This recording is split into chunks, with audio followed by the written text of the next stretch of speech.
Je vais vous montrer comment créer une réunion périodique, qui est la méthode privilégiée pour créer des réunions pour la formation à distance. Alors, je vous conseille de faire une réunion par groupe, idéalement. Alors, premièrement, vous avez le logiciel Zoom que vous avez lancé.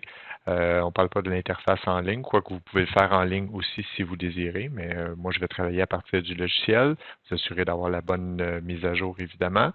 Vous appuyez dans Accueil, vous appuyez sur le bouton Programmer, et puis on vous demande le sujet de la réunion. Alors moi, ce que j'aime bien faire, c'est mettre évidemment, si vous êtes rendu à la compétence 2, vous pouvez mettre, par exemple, le numéro du groupe, puis la compétence 2, si c'est une réunion pour uniquement la compétence 2.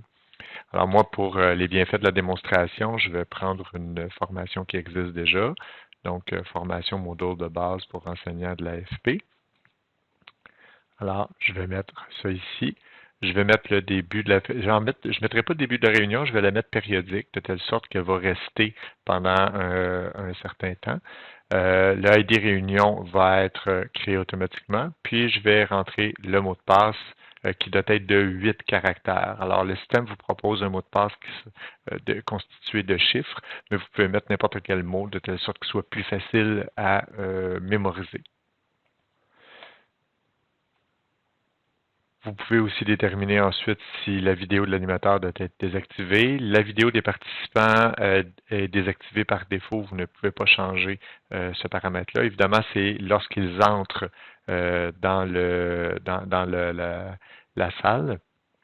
Ensuite de ça, l'audio par défaut. Puis, vous pouvez sélectionner un calendrier si vous désirez.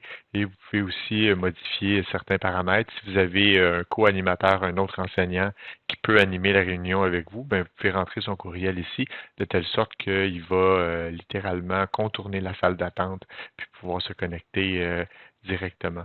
Je vous déconseille l'option seuls les utilisateurs authentifiés parce que vos élèves ne seront pas authentifiés sur la plateforme Zoom directement. Alors, une fois que c'est fait, vous faites programmer tout simplement.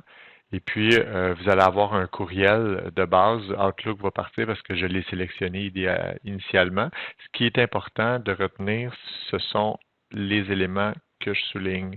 Alors, vraiment, ces éléments-là ici, donc le lien ainsi que le mot de passe à envoyer à vos participants. Vous pouvez prendre ça, le copier et le placer dans votre cours Moodle de manière à faciliter l'accès à vos élèves à votre rencontre Zoom. Ils ont juste à cliquer puis à rejoindre cette salle-là au moment opportun et c'est tout. Évidemment, ils vont devoir entrer le mot de passe. Alors, c'est de cette manière-là qu'on crée une réunion planifiée et l'avantage, c'est que vous pouvez avoir une réunion par groupe de telle sorte qu'un groupe ne peut pas se retrouver dans la réunion de l'autre parce qu'ils partagent le même mot de passe. Ce sont des mots de passe et des accès qui sont distincts et différents. Si vous désirez gérer puis accéder à vos réunions périodiques par la suite, vous avez tout simplement qu'à accéder à nouveau au logiciel Zoom. Vous allez dans la section des réunions, puis là, vous allez avoir toute la liste de vos réunions.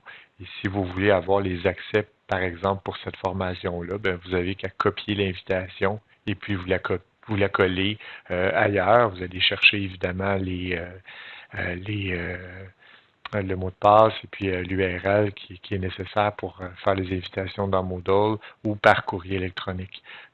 Donc, c'est de cette manière-là que vous allez pouvoir récupérer les éléments par la suite. Puis, vous pouvez même modifier une réunion a posteriori, dont le mot de passe. Évidemment, vous ne pensez pas que j'ai enregistré une vidéo avec un mot de passe qui apparaît en quelque part, puis que je ne l'ai pas modifié par la suite. Donc, bonne chance pour rentrer dans cette réunion-là. Le mot de passe a évidemment été changé. Je vous souhaite une belle expérimentation avec Zoom.